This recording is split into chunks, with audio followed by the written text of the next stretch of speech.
RCയിലെ name transfer ചെയ്യാത്ത കാരണം സ്വന്തം വീട് ജപ്തി ആയിട്ടുള്ളൊരു സിറ്റുവേഷനെ പറ്റി നിങ്ങൾക്കറിയോ? കുറച്ച് മുന്നേ നടന്നിട്ടുള്ളതാണ്.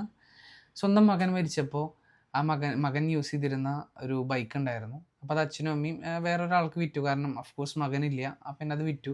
പക്ഷേ ഇവർ RC ട്രാൻസ്ഫർ ചെയ്തിട്ടുണ്ടായിരുന്നില്ല. വാങ്ങിച്ചവരും ചെയ്തിട്ടുണ്ടായിരുന്നില്ല.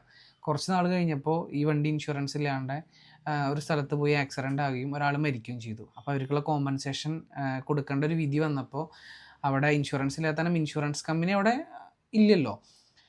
അപ്പോൾ ശരിക്കും പറഞ്ഞു കഴിഞ്ഞാൽ ഈ RCയുടെ ആരാണ് ഓണർ, അവരാണ് ഈ കോമ്പൻസേഷൻ കൊടുക്കേണ്ടത്. അപ്പോൾ അവർക്ക് ആകെ ഒരു കിടപ്പാടം മാത്രമേ ഉണ്ടായിരുന്നുള്ളൂ.